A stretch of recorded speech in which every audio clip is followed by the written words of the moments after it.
Question है find the inverse of A that is 1 2 3 4 using elementary row transformation. ठीक है, कैसे स्टार्ट करेंगे बहुत ध्यान से देखो, क्योंकि हम लोग एलिमेंट्री रो ट्रांसफॉर्मेशन से स्टार्ट कर रहे हैं तो हम लिखेंगे A into A inverse is equal to I. Start करने से पहले सबसे पहले आपको चेक करना पड़ेगा क्या ए इनवर्स एग्जिस्ट करता है या नहीं करता है। तो उसके लिए क्या करोगे, आप निकालो डिटर्मिनेंट ए। डिटर्मिनेंट ए चेक करते कितना आता है, 1 2 3 4, 1 4 ज़ा 4 एंड माइनस करेंगे 3 2 ज़ा 6, 4 माइनस 6 कितना होता है -2, that is not equal to 0। This implies that A inverse exist, A inverse exist करेगा। अब फॉलो करेंगे इस स्टेप को, a into A inverse is equal to I. A क्या है, ए है हमारे पास 1 2 3 4, इसके बाद यहां पर लिखो ए इनवर्स और यहां पर लिखो आई, दैट इज आइडेंटिटी मैट्रिक्स 1 0 0 1। इसके बाद हम कोशिश करेंगे जैसे आई यहां पर है राइट हैंड साइड पर, सेम आई यहां पर बन जाए। तो चेक करते हैं, first row first element already 1 है तो इसको बिल्कुल टच नहीं करना आपको करना है इसके बाद यहां आना है, मतलब पहले ये और फिर नीचे आएंगे, इस 3 को 0 बनाने की कोशिश करेंगे तो लिखेंगे row 2 goes to row 2 minus 3 times row 1।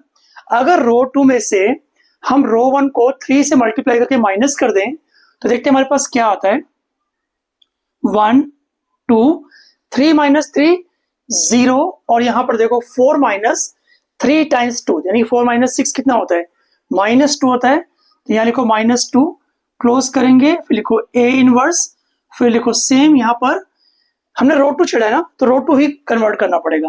First row as it is, row 2 करना कैसे, रो 2 माइनस 3 टाइम्स रो 1 यानी 0 माइनस 3 टाइम्स 1 -3 आ जाएगा, और यहां पर 1 माइनस 3 टाइम्स 0 1 ही रहेगा। एक ऑपरेशन हमने कंप्लीट कर लिया। अभी तक हमारा क्वेश्चन कितना हुआ है, 1 0 1 0, यहां पर 0 लाना है। इधर 0 करने के लिए क्या करना पड़ेगा आपको, ये 0 कैसे बनेगा, अगर रो 1 और रो 2 को ऐड कर दें तो लिखो row 1 goes to row 1 plus row 2, तो हमारा क्वेश्चन कैसे बनेगा, 1 0 0 -2। सेम ऑपरेशन में करना पड़ेगा राइट हैंड साइड पर, तो बन जाएगा -2 1 -3 1। इतना ठीक से आ गया। अब देखो 1 आ गया, 0 आ गया, 0 आ गया। अब इस एलिमेंट को हमें करना है 1 के इक्वल। ये 1 कैसे बनेगा, अगर हम रो 2 को -2 से डिवाइड कर दें तो ये एलिमेंट अपने आप 1 बन जाएगा।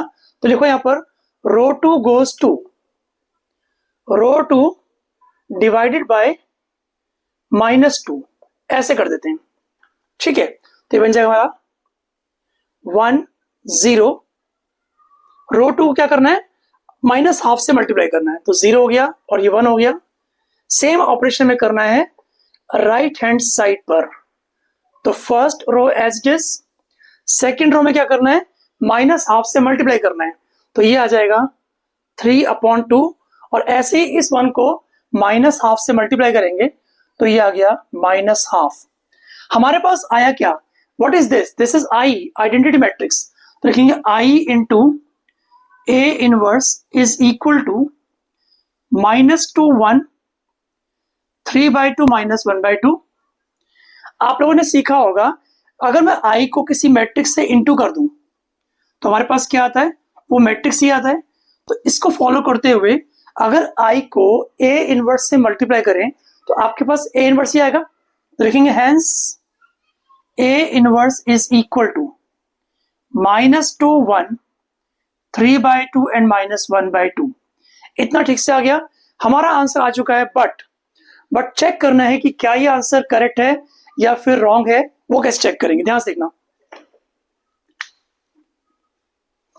हमारे पास ए क्या था, हमारे पास ए था 1 2 3 4, और ए इनवर्स क्या है, -2 1 3/2 एंड -½ तो अगर ए को ए इनवर्स से मल्टीप्लाई कर लें, अगर ए को ए इनवर्स से मल्टीप्लाई कर लें और आपके पास आई आ जाता है, इसका मतलब जो आपका आंसर है वो बिल्कुल सही है।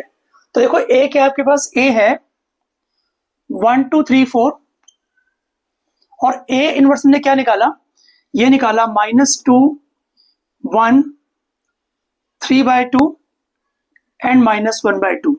कैसे, फर्स्ट रो को फर्स्ट कॉलम से ट्रीट करेंगे। तो 1 इंटू -2 कितना हो गया, -2 प्लस 2 इंटू 3/2 कितना हो गया, 3 हो गया। इसके बाद 1 को 1 से मल्टीप्लाई करेंगे 1 आएगा, प्लस 2 को -1/2 से मल्टीप्लाई करेंगे -1 आएगा।